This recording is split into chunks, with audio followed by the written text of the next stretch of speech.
Welcome to our program on Kardec Radio.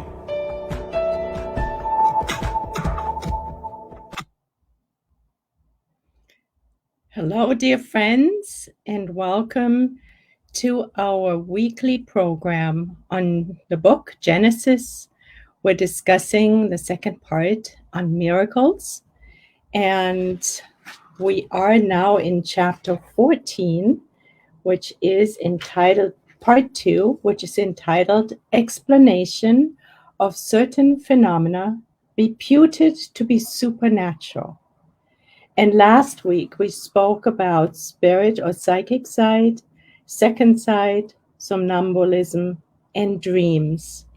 And today we will be touching on catalepsy, resurrection, and if we have time, healings. So today will be item, let us see, it is item 29 through 34. But before we begin, let us say thanks. Let us say thanks to God that we are here meeting with each other on this blessed platform called Kardec Radio, which was created by the spirits on high in cooperation with Vanessa Anzalone for us to exchange spiritist concepts, ideas, to meet with each other, to be of service, and to pass on the good news. And for that, we are deeply grateful. And as we begin our program, we're asking for the good spirits to be right next to us and guiding us in this process, harmonizing us with on high as well as with each other, with each other's dear friends. What a pleasure. Welcome for joining. And let me see at the comments. A few friends have joined. Tony and Teresa. Hello. So lovely to have you here. So let us recap last week. As I said, we are in the chapter of miracles. And miracles were described as being phenomena that couldn't be explained, that were so-called supernatural. And supernatural meant that they must have come from a higher source because they weren't explainable. But then when Spiritism came, new laws were put together, new terms were coined. And now, thanks to Spiritism and Allan Kardec, who we really want to send our heartfelt gratitude to as well, we have now explanations for the so-called miracles that have existed for hundreds, if not thousands of years in the conscience of people. And this is why, while we are in the chapter of miracles in the book Genesis, we're talking about the phenomena that used to fall into the supernatural. And those were psychic side, second side, which is the same, somnambulism and dreams, which we touched on last week. So I'm hoping that it ties it on so we know what we're talking about. So I'm going to share the screen. Let us see how that works. Okay. And then we're going to slideshow. And we're just going to quickly check the technology to make sure that we are actually showing up.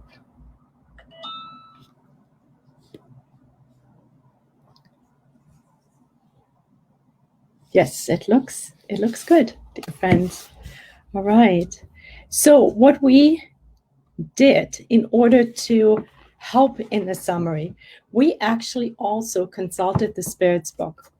But first, let us say, the spirits are the ones, our spirit is the one that sees, that hears, and feels. So it's not the body, it's the spirit.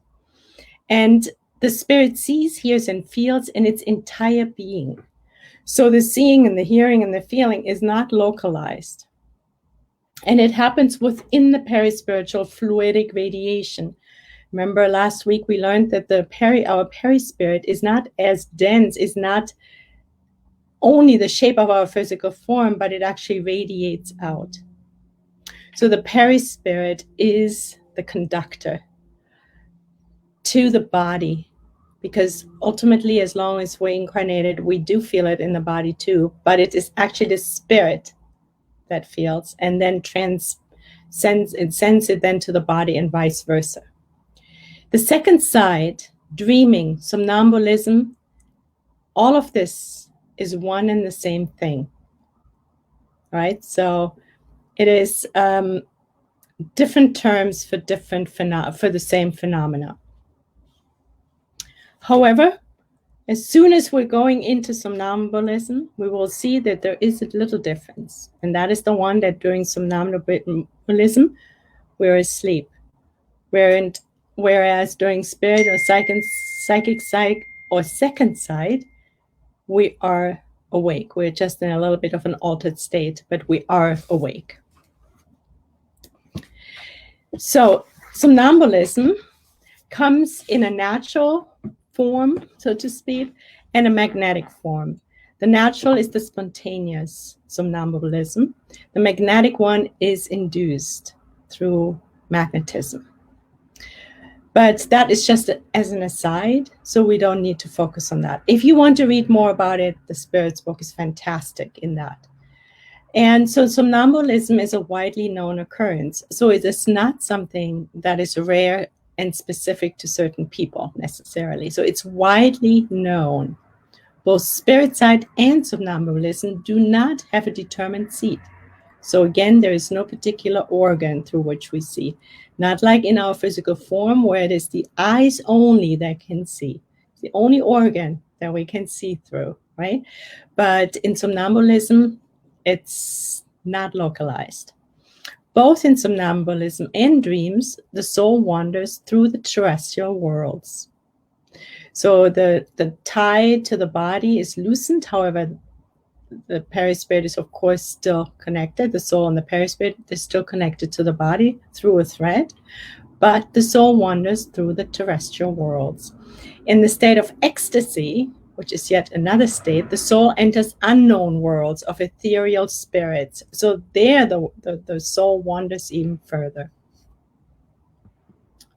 So then, when we go to the Spirits book, it is questions 425 to 438 that explain somnambulism further, which is in chapter 8. And the chapter is entitled The Emancipation of the Soul, which is in part 2 of the Spirits book, if you want to read all of them.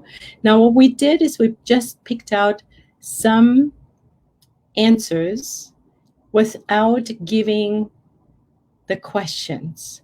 So it's in the form of some facts, but again, it's highly recommended for you to read the questions so that we can really, truly, and deeply understand what somnambulism actually is. So here are some nuggets. Somnambulism manifests especially during the sleep state. So this is important, especially during the sleep state. Somnambulists can see every place where their soul can go, and they can go any distance. During somnambulism, the soul has perceptions that cannot be attained in the dream state. So this is interesting. We'll see in a second why. So during somnambulism, the soul has perceptions that cannot be attained in the dream state. The dream state is a so-called imperfect somnambulism. These are all quotes from the text, from the questions and answers. All right, so this is not from us here, but that's from the spirits. In somnambulism, the spirit is in total possession of itself. So it's in total possession of itself. In dreams, the sensorial organs, including the memory, begin to awaken. So we see that the dream state is really a state that is more connected to the physical form, consequently more limited, because the further we emancipate ourselves from our body, the wider the scope and the travel capacities can be. So in dreams, we're more closely connected to our bodies. Consequently, we won't see as much as during somnambulism. In dreams, we receive imperfect impressions. We briefly talked about dreams last week as well.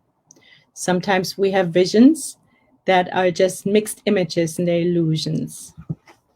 But of course, there's also dreams that can be prophetic and they can give us messages. Somnambulists do not remember anything when they wake up. So this is also interesting. So when we wake up in the morning and we say, oh man, I never dream. Well, maybe we travel further. Maybe we are somnambulists during our sleep state. Okay? So somnambulists often make mistakes, as imperfect spirits are not given to see and know everything. So like in everything else, the capacity of somnambulism is intimately linked to the development of the soul. Is based on the soul state, moral state of the soul, so to speak. Somnambulists also receive communications from other spirits, like, for example, in the case of medical prescriptions. So communications happen between other spirits as well, and there can be a sort of cooperation. Somnambulists experience in their bodies sensations far away from their bodies through their tie to the body, which is the conductor. So they experience in their body sensations which, however, happen far away from their bodies. And it is through the tie, through the silver cord to the body, which is the conductor, that then the sensations may be felt in the body. Makes sense, right? So let me see. Does anyone have any questions so far? Feel free to ask, and we will do our best to answer. Let's see here real quick. All right.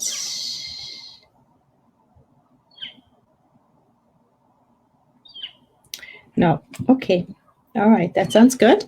So this is questions. So we just covered questions 425 to 438 in the Spirits book.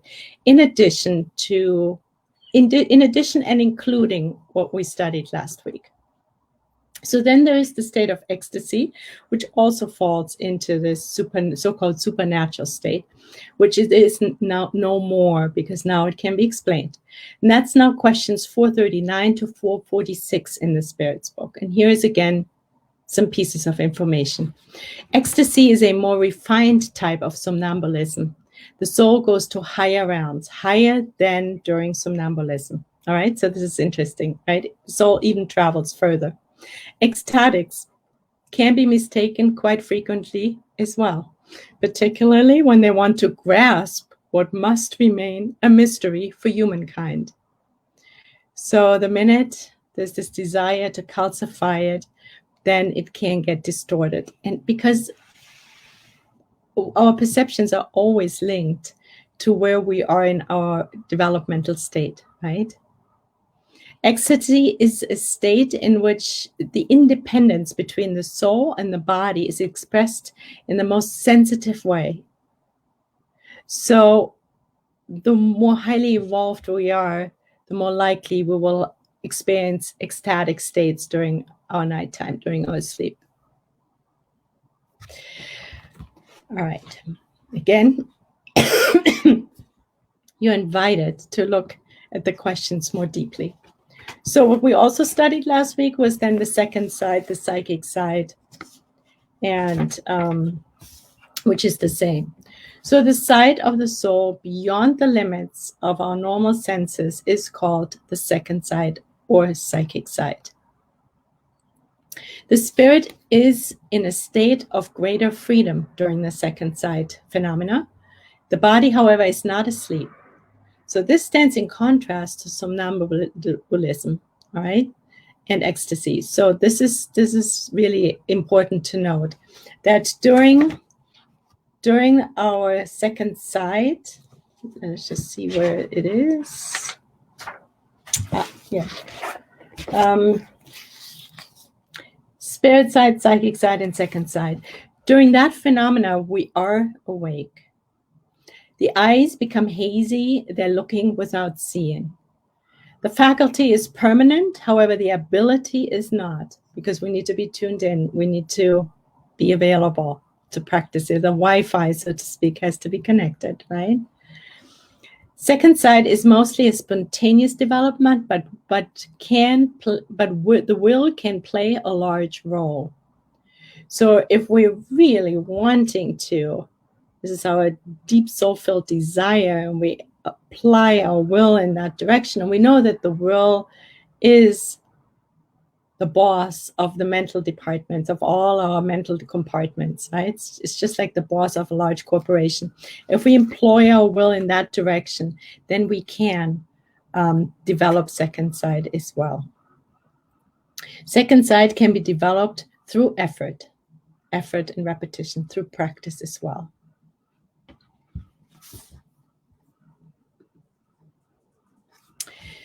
In cases of illness, if danger approaches us, or a crisis like mental overexcitement, all of those phenomena, those moments can cause a spontaneous second side in us.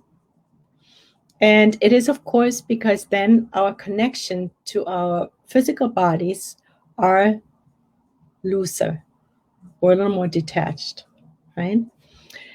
So the power ranges from confused sensations to distinct perceptions.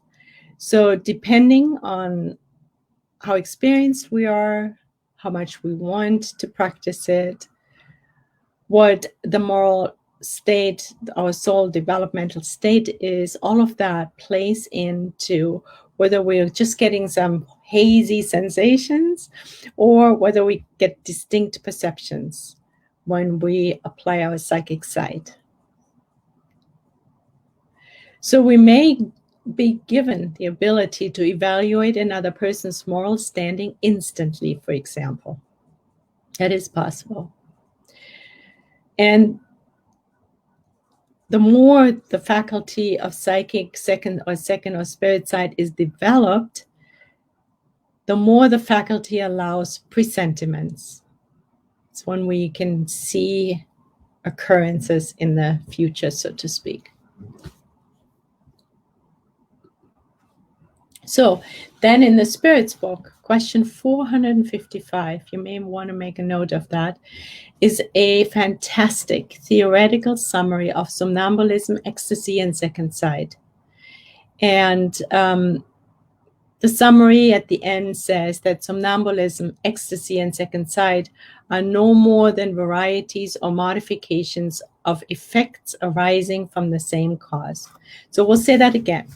Somnambulism, ecstasy, and second side are no more than varieties or modifications of effects arising from the same cause. So what is Allan Kardec telling us here? The cause of these phenomena, like somnambulism, ecstasy, and second side, spirit side, or psychic side, is the soul. And the effects is really the somnambulism, ecstasy, and second side. And all of this used to fall into supernatural phenomena, miracles. They were seen as miracles. But now, with the help of the perispirit and the universal cosmic fluid, and understanding the mechanisms, how it all fits together and how it works in sync, in unison, essentially the mechanism of these phenomena, they lose their miraculous aspect. But the cause is the soul. And the effects are just different modifications, in the sense of the effects are somnambulism, ecstasy, and second side. All right. So I hope that was clear. Let me see. Is anyone else asking? No. Okay, friends. All right. So that comprises our summary for last last time. And now we will be entering into our new study. Item 29, if you want to follow along, that's on page 301 in Genesis. And again, we're not going to read all of it, so you're invited to go back to it and read the whole section, but we're picking out quite a few items. So it starts off in item 29. Alan Kardec says, inert matter cannot feel. So our bodies, without being connected to our perispirit and our soul, becomes inert matter. So after we've discarnated, this thing here, our bodies, is inert matter, and it cannot feel, okay? Nor can the perispiritual fluid. So the perispiritual fluid alone cannot feel either. So this is really important for us to note, right? However, the latter, namely the perispiritual fluid, transmits sensations to the sensory center, which is the spirit. So the perispirit is the transmitter agent, the transmitting agent of sensations. And earlier we learned it's the soul that sees, feels, and hears. So inert matter cannot feel, nor can the perispiritual fluid, which we abbreviated with PF. The perispiritual fluid is the transmitter of sensations to the sensory center, which is the soul. Painful corporeal lesions thus impact the spirit like an electric shock through the intermediation of the perispiritual fluid, for which the nerves seem to be the conducting wires. So now we're learning that there is yet another component. The perispiritual fluid is the transmitter, but there's also the nerves, because they really allow us to feel the pain, and they are the conducting wires. So pain impacts the spirit like an electric shock. We know it from our own experiences. All we have to do is pinch ourselves. It's like, wow, it's like a shock, right? Particularly when it's really sharp and strong. So the pain impacts the spirit like an electric shock through the intermediation of the perispiritual fluid, which is the intermediary, with nerves that serve as conducting wires. It should read on this slide, and not conducting nerves. So please make a note of it. That's a mistake. So when there is an interruption happening, he explains this interruption can take place due to the separation of a limb or the cutting of a nerve, but also partially or generally and without any lesion in the moments of the spirit's emancipation. So when the capacity to feel pain, for example, is interrupted, then it might be due to the separation of a limb or the cutting of a nerve. And when we discarnate. It also can happen in great overexcitement and preoccupation. And we've seen that too, right? When our minds are far away from our body, our conscience is wrapped up in something completely important to us, we don't feel our bodies. We are not tuned in. We don't have any pain sensations. Sometimes we don't even know how we moved from A to B, right? So there can be a total disconnect because our focus is on something totally different. So in this state, the spirit no longer thinks of the body. So in states of overexcitement or preoccupation, the spirit no longer thinks of the body. And in its feverish activity, it attracts to itself, so to speak, the perispiritual fluid, which in withdrawing from the surface produces a momentary numbness there. So this is interesting, that it draws the perispiritual fluid to it, and that numbs the pain, so to speak. One could further state that in certain circumstances, a molecular modification is produced in the perispiritual fluid. And this modification temporarily deprives the soul of its deprives the perispirit of its transmitting ability. So in certain circumstances, there is even a molecular structural change in the perispiritual fluid, which then temporarily deprives the perispiritual fluid of the capacity to transmit the pain, for example. So this is really fascinating, right? So it's not a miracle when we all of a sudden don't feel pain and a minute later the pain comes back. So now this too is explained. See, and this is what's so fascinating, that thanks to Allan Kardec and Spiritism, all these phenomena that even modern science often can't explain, we have the answer. It's very exciting, isn't it? So let us continue. That is why many times in the heat of battle, a soldier does not notice that he has been wounded. That a person whose attention is concentrated on an endeavor does not hear the noise that is spread all around. It is an analogous effect. But most pronounced, that takes place with certain somnambulists during lethargy or catalepsy. So during catalepsy or lethargy, it's the same. But again, if our mind, our focus is on something totally different, our adrenaline is running, we may not feel the pain. We may have broken bones and not felt pain right away, but then later on, when we become more relaxed, it's excruciating. Sure, we've had examples like that in our lives, right?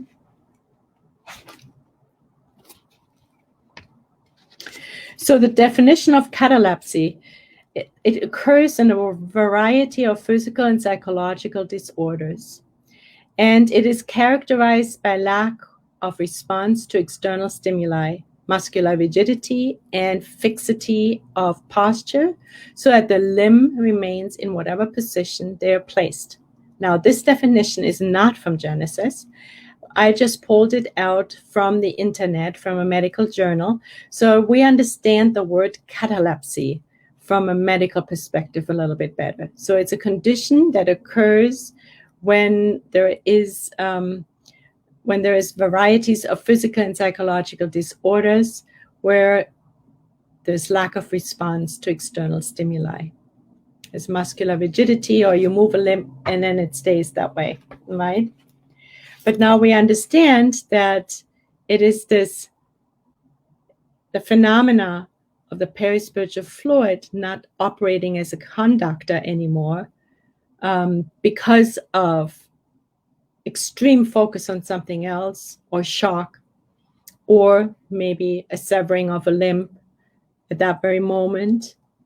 The perispiritual fluid doesn't work as a conductor anymore, and consequently catalepsy takes place. Now, in contrast to catalepsy is paralysis. Now we need to make a note of that. Paralysis does not have the same cause at all. The effect is totally organic, so it has nothing to do with the conductor, namely the perispirit. Paralysis results from the fact that the nerves themselves, which are the conducting wires, are no longer suitable for the fluidic circulation. The strings of the instrument have been altered. So paralysis has a purely organic reason behind it, right? So it's totally different.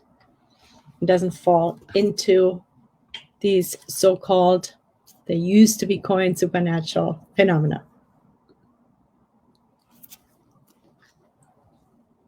So just to repeat here, this intermediation with help of nerves can be interrupted, the intermediation of the perispirit between the soul and the body can be interrupted due to the separation of a limb, spirit emancipation, namely our death, overexcitement, or preoccupation. The spirit attracts the perispiritual fluid to itself, namely the soul, withdrawing from the surface the fluid, and it creates consequently a temporary numbness. Paralysis does not have the same cause as catalepsy. It is entirely organic. In that case, the nerves, namely the conducting wires, are no longer suitable for the fluidic circulation. So before we move on, let us see whether anyone has a question. No? Hi, friends. I will say hi to everyone later. It's hard to see right now. But thank you for joining. You are in my hearts, and we are connected with our minds. So let us go to item 30. Now, that is entitled Resurrection. In certain pathological states, when the spirit is no longer in the body, and the perispirit adheres to it only at a few points, the body displays all the appearances of death. And it is the absolute truth to say that life is hanging on by only a thread. So the body appears dead. And yet there is like tiny little strings that are connecting the soul and the perispirit to the body. So physical death has not yet occurred, but it could be misread as such. So when that's the state, now let's see. Such a state may last for a longer or lesser length of time. So it can be longer or shorter. Some parts of the body may even begin to decompose without life having permanently gone out. It's a grisly thought to think that in that state, some body parts may have already started their decomposition process. As long as the last thread has not yet been broken, however, the spirit can, whether by an energetic action of its own will or whether by an equally powerful outside fluidic influx, be called back to the body. Fascinating. So as long as there's still a tiny thread connected between the soul, perispirit, unity, and the physical form, there is no physical death yet. And the soul can be called back, so to speak, to animate the body again. And it happens through an energetic action. Or an equally powerful outside fluidic influx. So if somebody magnetically, spirit, for example, or will wants to, in spontaneous healings, for example, heal the body to a place that actually the connection can happen again. So it's interesting that it is a fluidic influx. So the energy, the power is conducted through the fluids. Or it's an energetic action. This can explain certain prolongations of life against all odds, and also contain supposed resurrections. So this is really the definition of resurrection.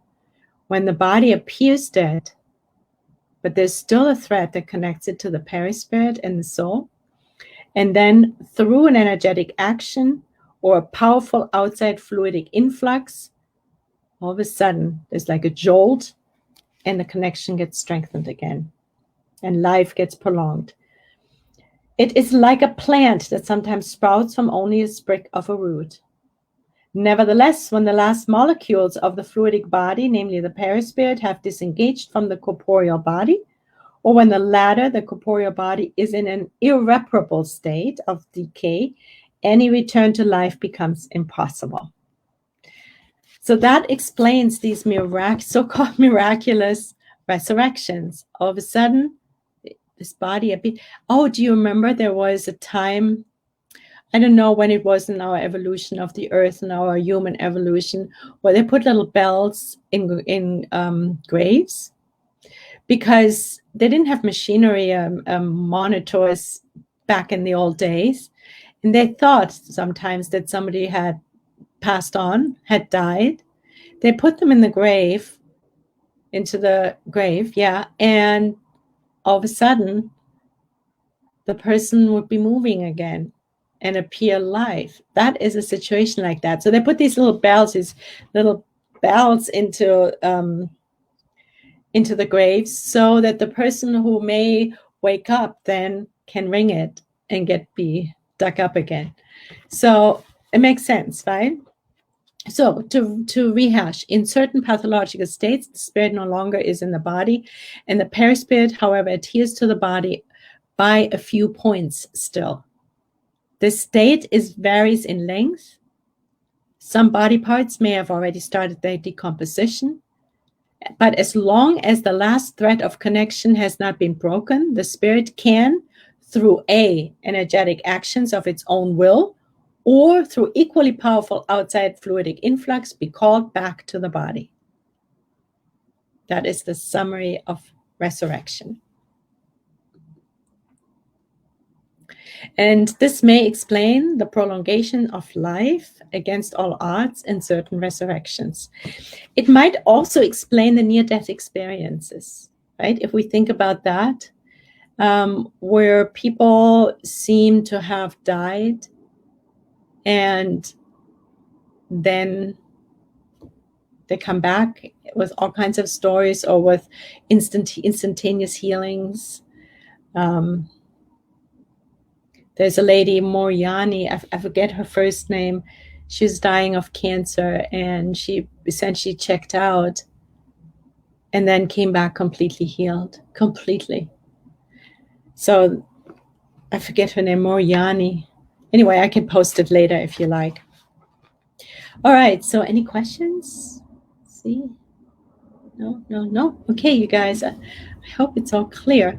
So then let us move on to healings. That's item 31, page 302 in Genesis. As has been seen, the universal fluid is the primitive element of both the corporeal body and the perispirit, which are merely transformations of it.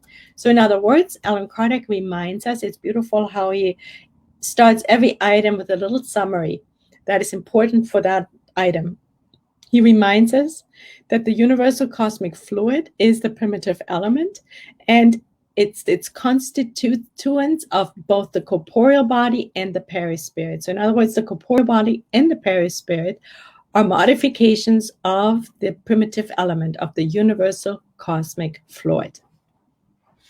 So both are only transformations of it.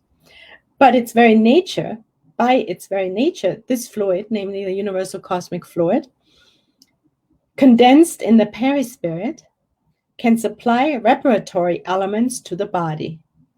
So this is really interesting. We may not have known that the universal cosmic fluid, condensed in the perispirit, can supply reparatory elements to the body. So we have our own healer built inside of us. The driving agent is the incarnate or discarnate spirit that injects a portion of the substance of its fluidic envelope into a deteriorating body. So the driving agent behind this reparatory element is the discarnate or an incarnate spirit, which injects a portion of the substance of the perispirit into the deteriorating body.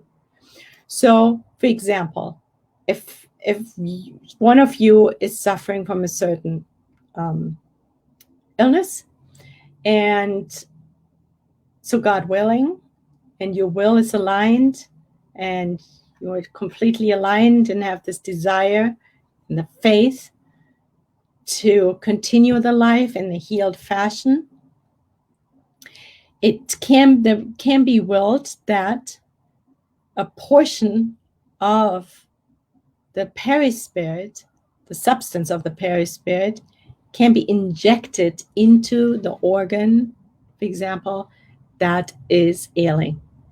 That is very fascinating, isn't it? That is very fascinating. The healing occurs by replacing an unhealthy molecule with a healthy one. And that is via our own perispirit, injecting a portion of the substance of the perispirit into the deteriorating body. Of course, in healings of others, it's also, it happens in others as well. But the healing really equals the replacing of an unhealthy molecule or unhealthy molecules with healthy ones from the perispirit. Wow. The curative power is thus a direct result of the purity of the injected substance. it also depends on the energy of the will, which causes a more abundant fluidic emission and gives the fluid a greater penetrating power. So the more we're willingness, or the more we're desiring, it's like a prayer, a soul-stirring prayer, an alignment. And of course, it depends on God's will, right? Because some of us need to go through certain trials and they can't be altered. So it has to be aligned with God's will, right? That this healing is meant and supposed and allowed to happen. But the will really plays an integral part in this. The curative power lies in the purity of the injected substance, of the perispiritual substance, the energy of the will, and the intention of the healer, which is the incarnate, can be our own selves, or a discarnate spirit. It can be a different incarnate spirit. We see it, for example, in passes, right? This is also an explanation of passes, where somebody has an issue and the pass giver can either, in conjunction with spirits on high, donate perispiritual fluid to the other body, to the other person, in order to facilitate healing. Should we understand Jesus' resurrection, that his perispirit was completely detached through his evolved will, was able to resurrect? Should we understand Jesus' resurrection, that his perispirit was not completely detached through his evolved will, was able to resurrect? You know, the answer to this is in the gospel. There is a chapter, I don't have the gospel here right now, otherwise we could look at it, on resurrection. And let us refer to that and let us see what I believe. It was not in this sense, that it was not that his perispirit was still attached to his body, that it was, the way I understood the gospel, the resurrection in the Bible, is not in this sense that actually Jesus, his physical body, kept living on. No. But let us look at the gospel according to Spiritism. It's in the beginning of the book. Thank you for asking. It's a very good question. Very good question. So, so the will plays an integral part in this, because then it creates a more abundant fluidic emission and gives the fluid a greater penetrating power. Finally, it depends on the intentions that animate the one who wants to do the healing, whether it's a person or a spirit. The fluids that emanate from an impure source are like adulterated medicinal substances. How beautiful. And of course, we need to be open to it. We need to be open to receiving the healing. So if, for example, during past giving or other healings, we make a shopping list, or we have disbelief in it, and our faith, we're questioning what's really going on, at that very moment, we kind of block the action, right? Okay, item 32. The effects of the fluidic action upon the ill are extremely varied depending on the circumstances. So these fluidic transmissions vary greatly, and it depends on the circumstances. This action is sometimes slow and requires prolonged treatment, as is in the case of ordinary magnetism. So most of the time, there are no the healings don't happen instantaneous. They may take a long time. At other times, however, it is quick like an electric current. There are individuals endowed with a power such that they perform instantaneous healings on the ill simply by laying on their hands on them, or even solely through an act of their will. That is really fantastic, those moments, right? That is complete alignment with the will of God. Between the two poles of this faculty, there are infinite variations. All healings of this kind are varieties of magnetism and differ only in intensity and speed of action. So we're essentially explaining magnetic healing, which only differ in a speed and intensity. The principle is always the same. It is the fluid that performs the role of therapeutic agent, the perispiritual fluid, and whose effects depend on its quality and the particular circumstances. That is really healing. That is the definition of healing. All healings are varieties of magnetism, and they only differ in intensity and speed. The fluid in healings, the perispiritual fluid, performs the role of a therapeutic agent with its effects depending on its quality and circumstances. So if we want to be so-called healers or servants of God in that sense, nurses, then even here, our moral development, the purity of our perispirit, our diet, where we dwell on our thoughts and our feelings, are all of extreme importance, because that determines the purity of our perispirit, right? And then wanting to do the good, really deeply wanting to heal and help, to be agents of healing, right?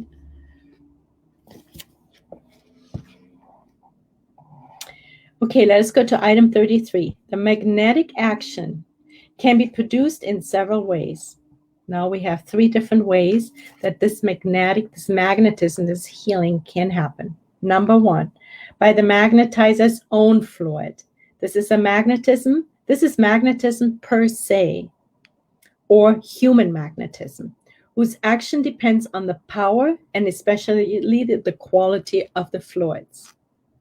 So that is in the case of an incarnate who wants to do the healing. It's the magnetizer's own fluid that is being used, perispiritual fluid.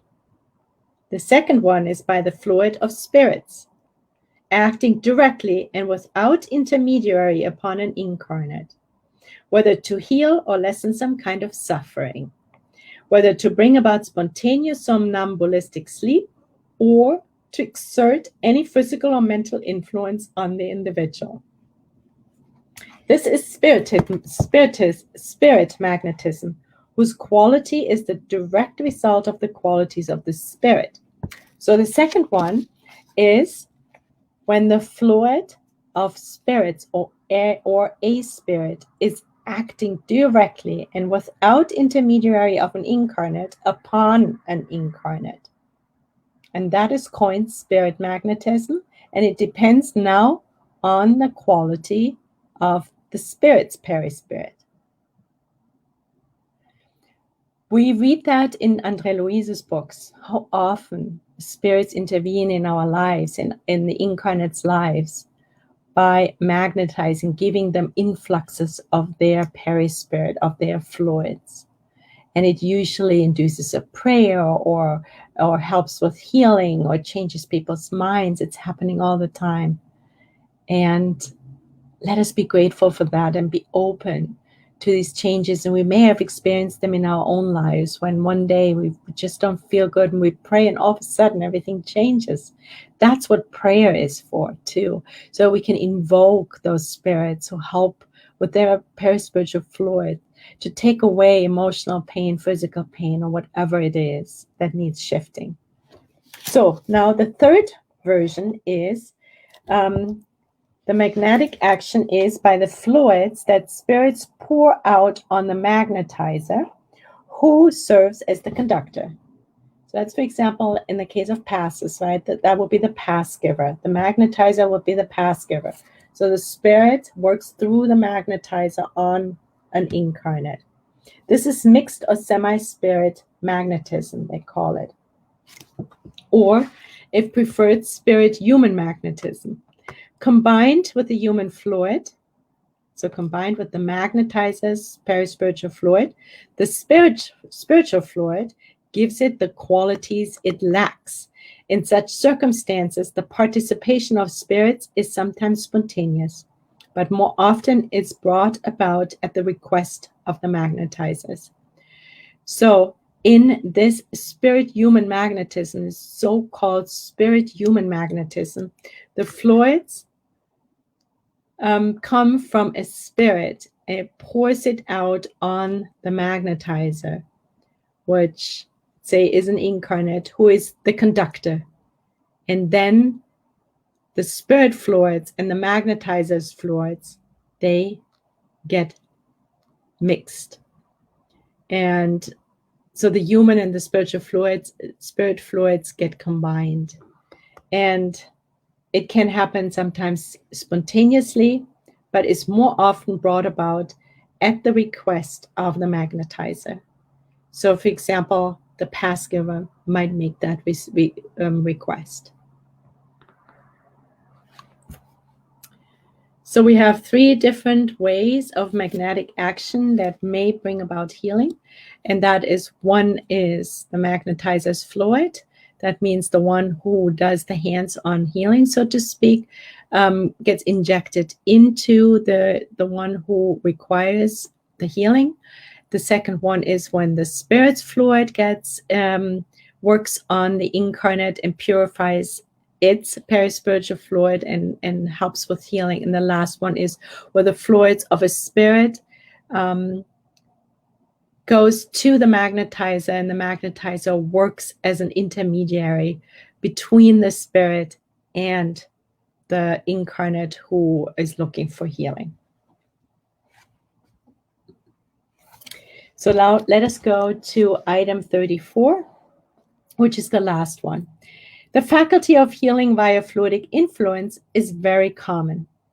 So healing via fluidic influence is very common and may be developed through practice.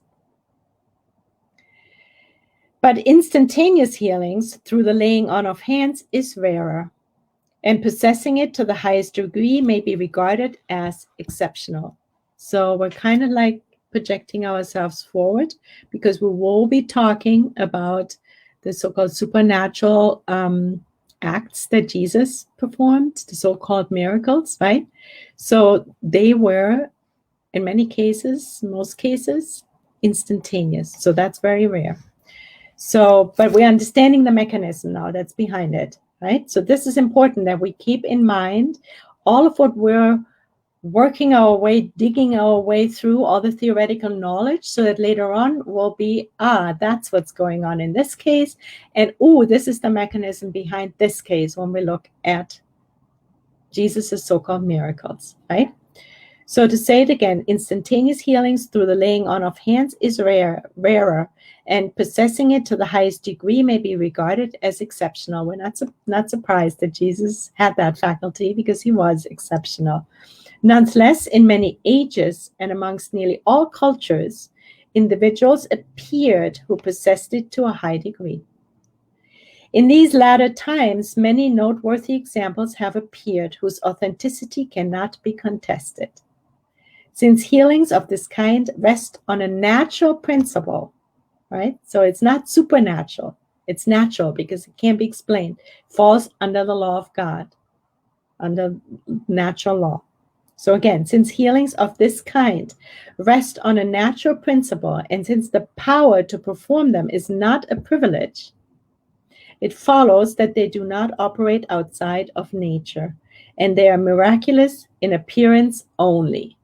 So there, boom, the needle went into the balloon that was labeled miracle, and poofed. It just, the air is out. This right here is the explanation of the so-called miraculous healings. They're not miraculous, they can be explained. Again, these kind of healings rest on the natural principle and are no privilege. Hence, they do not operate outside of nature, outside the law of nature, which is God's laws. And they are miraculous in appearance only. Because we can't see the mechanism with our eyes. Our eyes don't have, generally speaking, with maybe some exceptions, don't have the faculty to see the mechanism that we just explained and went through in the past hour that is happening and falls under the natural law. We can't see it, and so it appears like a miracle. Isn't it miraculous that we explained the miracles So this concludes then our session for today, dear friends. So next week we will be continuing with item 35, apparitions and transfigurations, and we'll see how far we can get after that. So let me say hi to friends. Let me get out of here and see that there is more questions. Hi, friends. So Mark, hello from Las Vegas. So nice to have you join. And then there's Nora Basil, dear friend. So lovely to have you here. There's Teresa, and let's see, there's others, but I don't see them. There is Adriano. Let me see. Dun, dun, dun. Oh, it doesn't show me. Just a minute ago, I saw more people, Adriano and some others, and for some reason it doesn't show me. But dear friends, feel hugged, and so much gratitude for joining, and so much gratitude to Alan Kardec for having done all this work for us. All we need to do now is read it, study it, and understand it. And our knowledge widens so quickly, and phenomena that have not been explained for millennia are now crystal clear to us. And it's so fascinating. We're so grateful for that. So, dear friends, and thank you, God, for allowing us to get together here on this beautiful platform. And so, God willing, we will see you again next time, same place, same time. And God bless you. Good night.